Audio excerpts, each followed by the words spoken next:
Talk Show. I'm your host, Adele Overby, and today we'll be talking to Julia Burns about her book, Networking Success with Simple Steps. Stay tuned.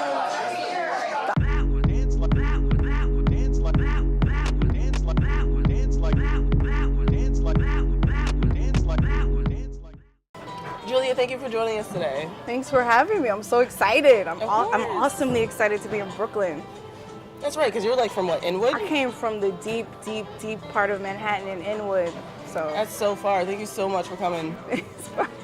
It's all good. No, but your book is super relevant and we really need to talk about it. So let's just go ahead and start. Thank you. So what do you define networking as?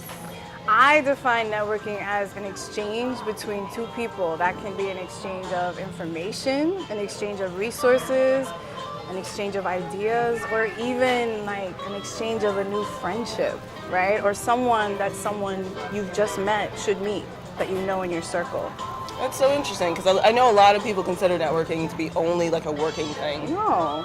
And I think that's what's problematic about how people get intimidated about networking. They think, oh my God, it's only about business, so I have to think about what I can get out of people, as opposed to thinking about it as there's so much I can offer people, so let me prepare myself so that I can be as resourceful as possible when I'm meeting people, right? Because you always want to come from a perspective of giving before you're receiving. How did you come to this conclusion? Because I know when I was learning about networking in school, like it was always like, you need to meet these people in order for you to get where you want to go. It's like, it's a conversation of like progress, of like using kind of like, yes, you using people to get where you need to be. And I think that's a challenging way to look at it, but I think that's what the majority of people think, because that's how you're trained to network, right? Yeah. But in 2014, I actually started my own networking business, and it was specifically for women of color, and it was a queer-centered space as well. And the purpose of it was to build community, because I think that's what's powerful about networking. It's not just about what can I get out of this person so that I can get to the next stage in my career, but more so, how can I build with people so that we can both mutually benefit? And that's why I like networking. And that's sort of why I approach it from that perspective, as opposed to I'm using this person so I can get to the next stage in what I'm trying to do. You know? So what would you say are the essentials for networking? The essentials for networking are three things: how you prepare, how you present, and then what you do to follow up. And let me just get into those really quickly. When you are going to a networking event, it's not just about getting there, because what becomes overwhelming about networking is like when you get to the event, you're like, oh my God, there's so many people here. I don't even know who to talk to. I don't even know what to do. And you're just like, you know what? I'm just gonna go buy the food, or I'm just gonna get drinks, and I don't know. That has been me, right? Yes. And you get, even if you feel confident walking in, you get kind of like psyched out.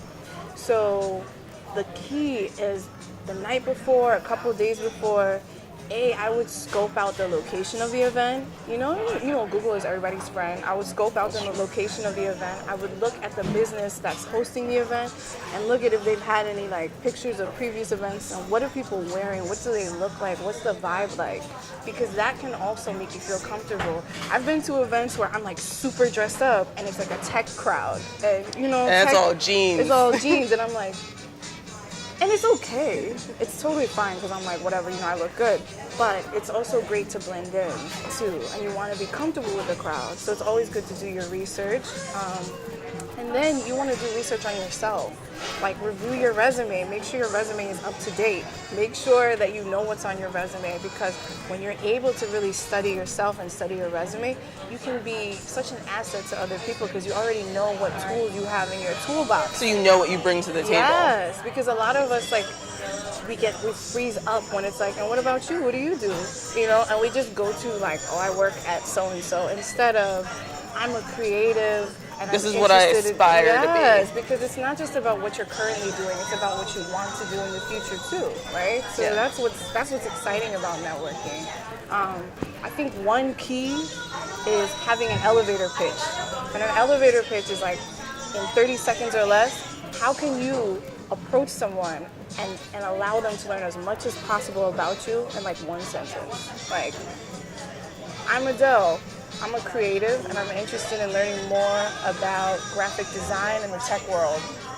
I already know what you are. You're creative. You may be in the art field, and maybe you want to learn more about graphic design. And I might know someone in the tech world who's looking for someone, Someone who wants someone who to wants learn, that, who wants an to intern, learn, who wants a mentee, whatever, you know. So, but it's like it's a quick way instead of like, oh, I like art, or I'm creative, or you know, it gets more specific and direct. And the third thing I would say when you're preparing is make sure you have business cards. I know people are like, well, there's like LinkedIn or whatever, but I think business cards are also really helpful because when people collect them from you, they're able to come home with something that they're like, oh yeah, I remember this girl. And it's also important for you to remember that you are not only there to give your business card out, you're also there to get them. Get information, and you have to be proactive. That is a key. Not only are you having an exchange with somebody, make sure there's a purpose in your exchange. Because a lot of times we network and then you go home and you're like, oh, I met, what was that girl's name again? I wish, did I write his email down? Or wait, was that the other guy I was talking to? You have to be organized and strategic. So those are the things that I think are key when you're thinking about essentials to networking. Because the more prepared you are, the more beautiful and fit in you feel, and the more you know yourself and what you have to offer, the more powerful you can be as a networker. It's all about confidence. It's not. It's so like I feel like a lot of those tips I've always applied to like job interviews. Yes, it's the same thing. But yeah, I guess it's the same principle. It's like job interviews and dating. It's in dating. Honestly, like networking is sort of like dating, right? Because like when you start dating, you don't necessarily know what the vibe is going to be like, but you know if you feel confident, if you feel like you look your best, if you feel like, okay, I really know who I am, you can have an awesome conversation with someone, you know? That's true. But if you're just like, I don't know, I'm just going to show up to this date, you know? So it's all about preparation. Yeah. Preparation is confidence. Okay. So can anyone just take this approach? Well, Anyone? yeah. Anyone. Yeah, I really think anyone can take that approach. It's more about setting your intentions for going out to a networking event than anything. It's like, why do you want to go to this event? If you just want to go aimlessly, you might meet some cool people, but it's also like really key to be like, okay, Julia, I want to learn more about the tech world. How can I do that? I know that I'm a newbie to the tech world. Maybe if I go to this networking event at this business that I've always come across, I can learn more and have questions prepared. You might have like programs that you want to know more about. Like there's so many things you can do and be anyone, and as long as you're prepared, that's all. So it that doesn't take like matters. a specific personality, because No. clearly you're like just like more outgoing. You're I am. down to talk. You're down to write about what Honestly you though, think is like important. this is something that I've learned over time. It's not easy to be outgoing. I think some people are naturally outgoing, but I do think it's also something that I've practiced for a long time, you know? So it's a skill. It's not a like skill. a trait. It's a skill. I really do think that anyone can be a successful networker. It's just about building that muscle. You know what I mean? Yeah. Learning how to talk about yourself to people. Because anyone can have that ability, but it just has to be built over time, which means maybe you have to practice with someone before you go to a networking event. Maybe you have to talk to your mom or your significant other.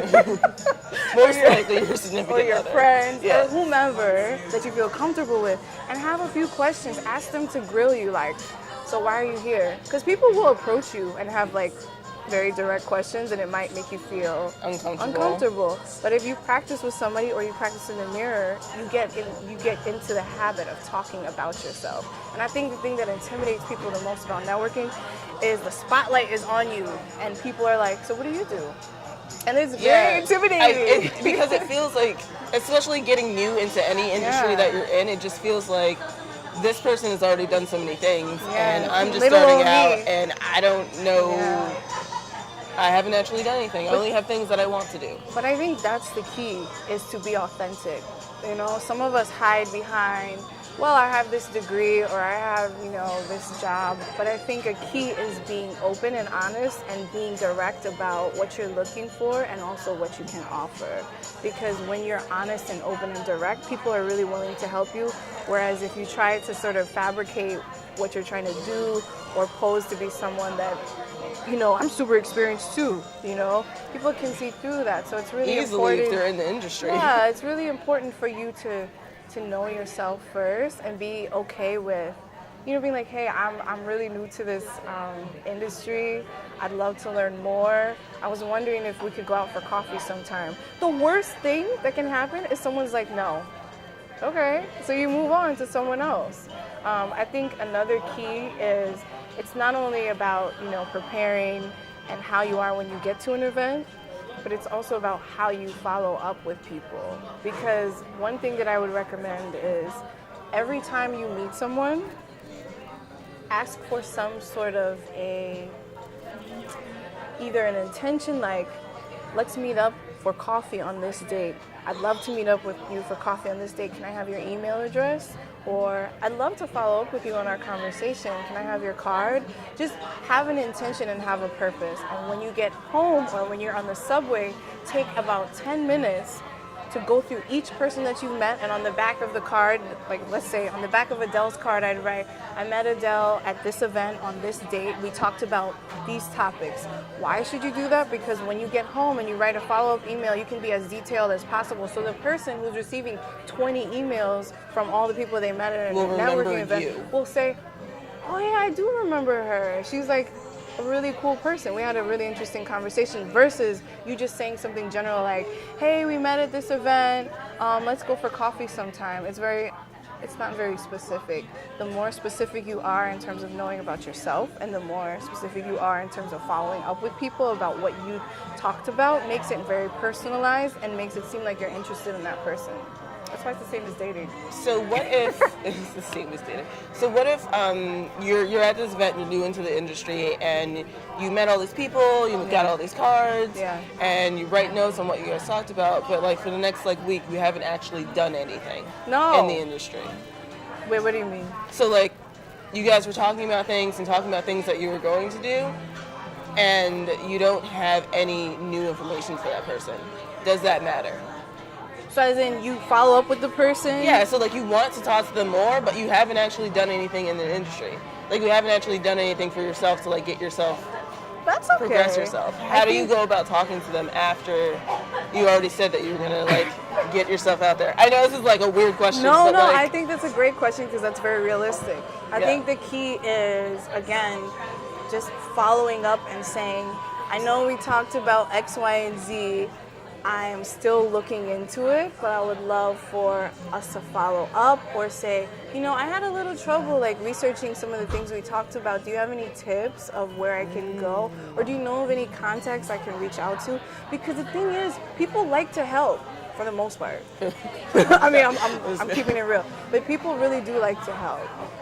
If it doesn't seem like you're using them or it seems like you're genuinely interested in what they have to do. But also be thinking about what you can offer. For example, if you propose to someone to meet up for coffee, treat them. Don't say like, hey, let's meet up for coffee sometime. And then have them pay for you or just have them pay for themselves. I think it's really polite if you're taking the initiative to invite someone out for you to say, oh, and I'll treat you. It's my treat. It's like a polite thing. And you always want to start everything with positive energy and love. So that's the key, I think. Nice. Yeah. I'm going to look at my notes now. Okay. Oh, okay. So we sliding down. We talked about to some here. of them, like. Yeah. You feel this book? Okay, so we're almost done with these questions. Cool. Okay. Okay. Hold on. All right. All right. Also, like. Oh yeah, thanks. It's trying to be close with my boob. Okay. You gotta like pull it on the other side of your boob. Huh? Oh, why am I sitting on it? Oh, that makes sense. Okay. Is that better? Yeah. Okay. All right. So why did you feel that this book would be necessary for the masses? I have met so many people that tell me they want to network, but they don't know how. Like, it's such a common thing. That's such a simple, like that's all. I'm going to write a book because people need help. Like, in the job that I was working at, I had so many customers that I talked to very easily, and I always, came across the same question like, I'd like to change my career, or I'd like to meet new people, or I'd like to move up into and learn more about the industry that I'm in, but I don't know where to start. And I would always propose like, why don't you go to a networking event? That's an awesome way to make friends, to meet mentors, to learn more, to build your resources. And it's always the same answer like, oh, I could never do that. It's so intimidating. And it's not even, there's no age, it's not an age specific thing. It's just like a person, it's just like something that generally scares people. And I think it's just intimidating because people are not used to putting themselves out there, especially with social media. Having face-to-face interaction with people is very intimidating because now we're accustomed to just texting away. We don't even have phone conversations anymore. So going to an event where you don't have your phone and you're not behind a screen, I think freaks people out. So I wrote this book, and it's a short book, and I made it short because I wanted it to be something you could refer to every time you go to an event, just to brush like a up. networking Bible. Yeah, honestly, like a little Bible, like a little reference book, so people could feel like, okay, I got it, I'm ready. Because I think it's just about building confidence, building your muscle. It's like going to the gym. It's like the more you do it, the more comfortable you become with networking. So how has it helped you with your career? I mean, honestly, a lot of things that I've been able to accomplish have been because of the mentors that I've met through networking. A lot of events that I've been able to host have been because I've built my network through meeting people and learning about what they do and really celebrating what they do. And in celebrating what they do, broadening the resources I can help provide to others and broadening my community. I think networking is key. And I think because of my parents, I've learned that that's like a really important thing. What do your parents do? Well, my dad's an entrepreneur and my mom is an attorney. So both of them are in these circles where it's just like you talk to people a lot. And I grew up being around these networks and knowing that it was an important thing. Yeah, being an entrepreneur, that's all networking. Yeah, that's all you do. And when I had my own business, that was like part of it. I had to network constantly. I would go to 2 to 3 networking events a week. So that's why I wrote that book, because I learned so much from doing that I thought it would be helpful to share with, especially I think for women, it's something that's really important, especially for women of color too. I think a lot of times when we are in an industry where there aren't that many women or there aren't that many women of color, when another woman comes into your industry, it's like, is she gonna take my spot? Is she going to take my position? Instead of seeing her as, this could be a sister, this could be someone I can really bond with and build with. And I wanted to put a positive spin on networking, and that's why I wrote the book. That's amazing. Thank you. Thank you. Okay, so you want to talk about what else you're doing? Because I know you're doing a lot. Yes. So, in addition, I wrote that book in September of 2017. And it's available on It's Kindle? available on Kindle, on Amazon, and it's an ebook. Paperback might be in the process. We'll see. But in addition to that, I create art, and you can check out my social media. My social media is Junie Marz. That's JUNIE.MARZ. And I think it's not just important to, network and build community, but also use your story to empower other people. So what I've started doing with art is telling my own story through pictures, creating little mini films that really celebrate my own struggles, my own challenges, to be able to empower and inspire other people who may be going through similar things. So that's something I'm working on right now. It's like a little thank you. It's like a little documentary series. So that's something I'm currently working on. In addition to, with my partner, Lita Rose, shout out. We have a channel called Lita Rose and Junie Marz where we talk I about. follow you guys on Instagram. Yeah, where we talk about relationships, sex, love, building healthy boundaries, all sorts of things that, for a healthy lifestyle, you need to take into consideration. So that's another thing we're working on. So you can check out our channel, Lita Rose and Junie Mars on YouTube. Thank you so much for sharing your networking tips with us. It's been extremely helpful. Oh, thank you. I myself have always been like, I'm an outgoing person, but in those situations, I've known to be nervous. Wow. Just because it's a lot of people who are doing what I want to do, and it can be intimidating. Yeah. But now that I've listened to your tips, I feel like I have a better understanding of what I need to do. That's awesome. So I thank you so much. I appreciate it. Thank you for having me. Of This course. has been really fun. I really enjoyed it. Well, this has been Junie Mars. She was on Coffee and Chill. Stay brewing. Stay brewing. Thank you.